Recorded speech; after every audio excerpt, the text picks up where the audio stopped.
Created just 8 months ago, the Senate Select Committee on Judicial Oversight and Reform wrapped up its work on Wednesday. Altogether, it proposed 27 bills that together would make a significant change in how Montana's judiciary operates. I think it would be huge, but I also think that we need to have our judiciary fair and impartial. Senate President Jason Ellsworth, a Republican from Hamilton, created the committee in April. After a series of court rulings he argued had overstepped the judiciary's authority. Republican Senator Barry Usher, the committee's vice chair, said that people he's talked to identify 2 bills from the committee as the most important. One would create a court of chancery, a new state-level court to take over cases dealing with business and land use and challenges to law's constitutionality. The other would require judges to run for election with party labels. You know, whether or not you believe in the parties that we have, it helps identify who the person's core beliefs are. From the beginning, Democrats refused to participate in the committee, saying they didn't want to legitimize what they considered attacks on the judicial branch. Before the committee met Wednesday, Democratic lawmakers joined former Governor Mark Roscoe and former District Judge James Reynolds in a news conference, calling proposals like partisan judicial elections a threat to the judiciary's independence and vowing to fight back. This is really a poorly disguised dog whistle for how do we get control of virtually everything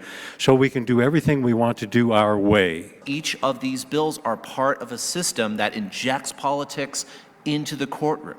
And what we have to do is we have to be on a united front saying, Montanans, they care about fair and impartial courts. Usher said he agreed with the goal of independent courts, but that he felt the courts have already been politicized. There's a lot of people in our voter base that believe that our judiciary in this state has leaned one way or the other inappropriately and have weighed in on things that they should not weigh in on.